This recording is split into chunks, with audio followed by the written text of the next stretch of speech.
Good morning. Happy New Year, everyone. We're so excited to be in 2021 and have said goodbye to 2020. It's going to be a great year in the loft, and we're just excited for newness. In the New Testament, Jesus said, "The old is gone, the new has come." So we are looking forward to the new that He has for us in 2021. And to start out the year, we're going to do a series called Vibes that is all about our emotions and how we deal with those emotions. And so today we're just going to jump right in with that. So when I say the word control, what do you think comes to your mind? Probably nothing good, right? Most of us don't really like to be controlled. We don't really like to think of that word.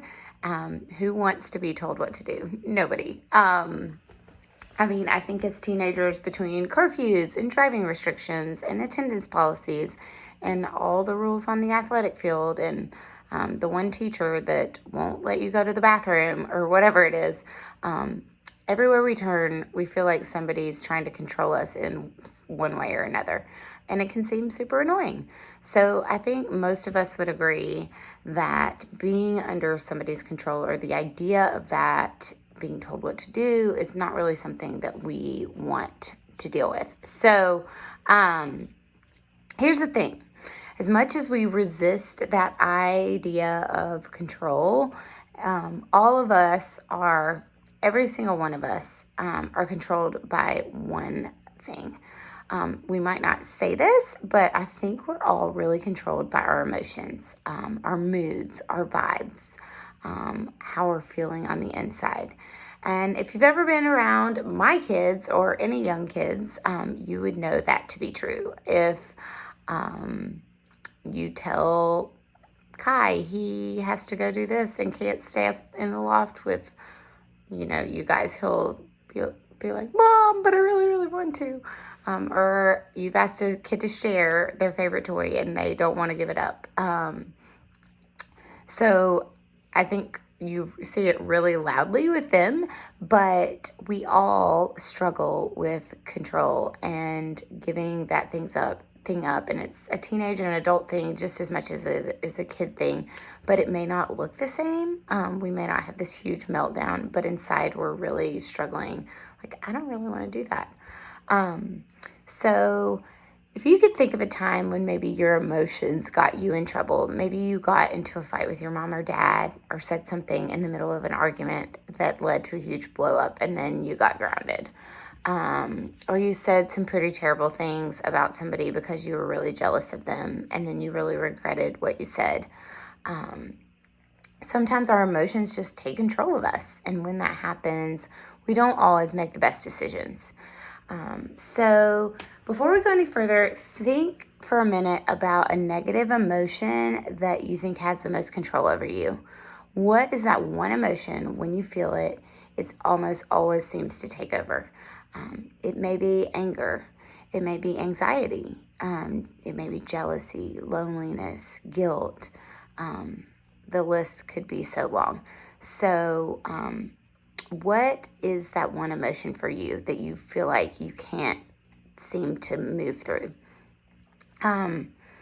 Chances are, in one way or another, we've figured out some way to deal with that emotion, kind of monitor it, keep it in check, but it doesn't mean it's gone away. It's still there, kind of underneath the surface, and we can cover it up when we need to, and not blow up at our teacher in class, but then when we go home, we're like, "Oh my gosh, can you believe what Miss So-and-so did?" And so that anger or that emotion is still there. That frustration, that jealousy, whatever it might be. So the thing that I love, one of the things that I love most about Jesus is that what he teaches is helpful for everyone, even if you're not necessarily a Christian yet. So this morning you might be like, "I don't totally know what I think about Jesus right now." That's okay. He can help you with your emotions, even if you aren't totally there yet and fully trusting him. So when it comes to emotions, Jesus offers us something that when we're feeling controlled, we all want and we all really need. And that is freedom. In the New Testament, it says for it is for freedom that Christ has set you free. That he wants us to be free and live life fully and not feel bogged down and controlled by things of this world. And so we have to lean into him in order to feel that freedom. So we're going to look at kind of an obscure passage in Mark chapter 7 this morning. Jesus was with his closest friends, the disciples, and then he was also surrounded by teachers of the law and Pharisees, who were religious people. They were known for being super religious and like big rule followers. And they asked Jesus a question in Mark 7, verse 5. So if you want to open your app, you can press pause for a second, grab your Bible. But it says, why don't your disciples live according to the tradition of the elders instead of eating their food with defiled hands? In other words, why aren't your disciples washing their hands before they eat? Gross, right? But you have to understand back then there was very little water. And when you did have some, you weren't pouring it over your hands and like being wasteful with it. So they were just accusing Jesus of breaking the law of the elders, which was passed down from generation to generation. That's important, so don't forget it. So there was also written law. So that was verbal law that was passed down verbally. There was also written law in like the Ten Commandments. And then there were beside the Ten Commandments, there were 103 other laws that they were supposed to be keeping. So that's like a lot of laws. So the whole situation was kind of confusing, but there were lots of things that they were not supposed to be doing. So Jesus answers in a genius sort of way, and he quotes the prophet Isaiah. So in verse 6, it says, Isaiah was right when he prophesied about you hypocrites, as it is written, the people honor me with their lips, but their hearts are far from me. They worship me in vain. Their teaching are merely human rules. And then, in case it wasn't totally clear what Jesus was trying to get at, he says, you have to let go of the commands of God and are holding on to human traditions. In other words, Jesus is saying, you keep trying to lead people closer to God, but you're looking at all the things of this world, and you're not looking at what is going on in the heart. And that's not the way God works. He doesn't work by trying to control all your actions. He wants to change you from the inside out. And so then Jesus continues later on in the passage. So if you'll move down to verse 14, he says, listen to me, everybody, and understand this. Nothing outside of a person can defile them by going into them. Rather, it is what comes out of a person that defiles him. Meaning that the disciples not washing their hands, God wasn't mad at them.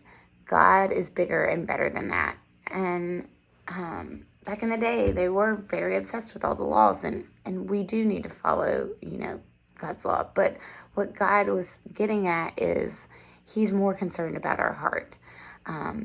And that what comes out of our mouth and how we treat others is way more important than what goes in. So we are in conflict with God when we say the wrong thing, when we treat others unkindly, when our emotions get the best of us, and it's okay to be angry, but then when we speak out of that anger. And then in verse 12, Jesus says, for it is from within, out of a person's heart, that evil thoughts come. That's Mark 7:21. Haven't you found that to be true? And in Psalms, it says, out of the overflow of the heart, the mouth speaks. That what's going on inside of our heart is going to come out in how we treat others. And so when we think about our emotions, we're going to be talking a lot more about these over the next couple months.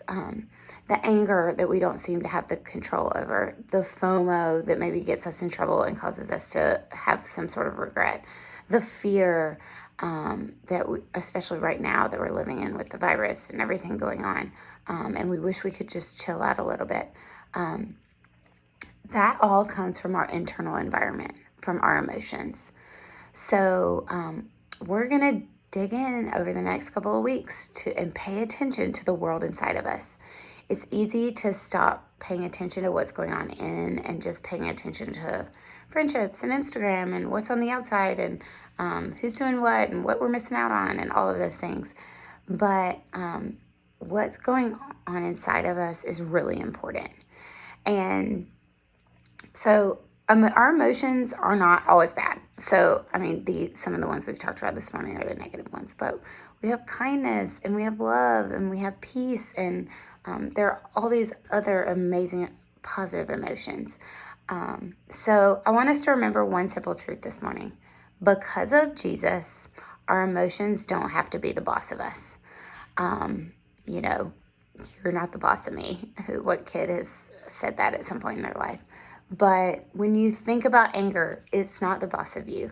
Even if you have a right to be angry, it's not in control of you. Jealousy, it is not the boss of you. If this girl has the GPA you want, or this friend is, got the captain role and you really wanted it, or you didn't get the lead in the school play that you really felt like you deserved, that doesn't have to be the boss of you. You don't have to treat those people around you negatively. Fear, even if I'm nervous right now about what if I get sick and what if somebody in my family dies and when are we going to have life normal again? It does not have to control you. This truth does not come naturally. We naturally are controlled by our emotions in the world that we live in. So I want you all to try and think of two things this morning. The first thing is try to think of the top one or two emotions that you feel like control you the most, that you have the hardest time getting a hold of. What is that thing that no matter how hard you try, it keeps showing up? And the second thing is start checking in on yourself. How are you really doing? Pay attention to your inner world and what these emotions you're holding on to, why you're maybe still mad at a friend when you really shouldn't be. And as uncomfortable as it may be to think about our inner world, that's where we have to start. If you're a follower of Jesus, it's a really big deal because emotions are not supposed to control us. Jesus is the one that's supposed to be in charge of our lives. And in the Gospel of Matthew, Jesus says, "Come to me, all who are weary and burdened, and I will give you rest." Matthew 11:28, a great verse for you to memorize. Another one I love is in John 14, verse 27. It says, "My peace I leave with you, my peace I give you. I do not give as the world gives. Do not let your hearts be troubled. Do not be afraid." And in the world right now, I need both those verses. Do not be weary, and I give you my peace. Don't be troubled. In other words, Jesus is a way better boss than any emotion or vibe or way that we feel. He is worth listening to and understanding how to get control of our emotions and not necessarily let them control us. So, how different would your life be if your emotions didn't control you, but you let Jesus be in control of your life? How would your home life be different? How would your thought life be different? How would your friendships be different? I'm guessing a lot of us would say they would be really different. And this isn't easy. So it's hard for me to control my emotions. I know sometimes my kids are yelling and I'm like, "Stop yelling." And I'm like, "Okay, I'm yelling at you to stop yelling." So it is hard to keep control of our emotions, but Jesus says that he wants to help us with our inner world. And I think that you'll be really glad that you did if you take the time to talk to God about this. So, we love you guys, and we hope to see you. Small groups start back this Wednesday night, so we hope to see you there. Talk to you soon.